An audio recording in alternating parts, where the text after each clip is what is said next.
Mitäpä se Liisa? No mitä tässä? Se on kuule sellainen. Niin, sanoppa taas. Vaivaselluuta, Vaivasellu. Mun piti muuten soittaa sulle eilen illalla, mutta sitten mä huomasinkin, että katsoin koneesta, kun nämä tämän päivän vehkeet toimii niin hyvin, että Liisa on tulossa ihmemaa. Eikö tää on vähän niin kuin ihmemaa täällä? Onko se pahasti tuntunut nyt se vaivasellu? On. Se vaivaa todella. Niin, siitähän se nimi tulee. Mä tuolla meikäläisen polven. Ihan. Minua ei tarvitse kenkään ottaa pois, kun mä tunnen sen täältä.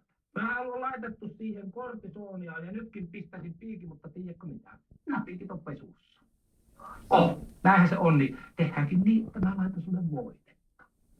Voitetta voitelet itse siihen ja sitten Mattihan se sun mies on. On. Niin, sehän on sydämellinen mies ja sillä tavalla, niin sillä on hyvät kädet ja hyvä sydän, niin sehän lähtii siihen malliin.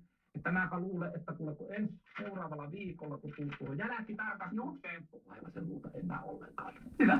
Ja sitten semmoinen juttu vielä, kuule, kun jälkitarkastus on se, että katsotaan, onko sinne jäänyt jälki. Tiedätkö, minä on lääkärin tarkastus.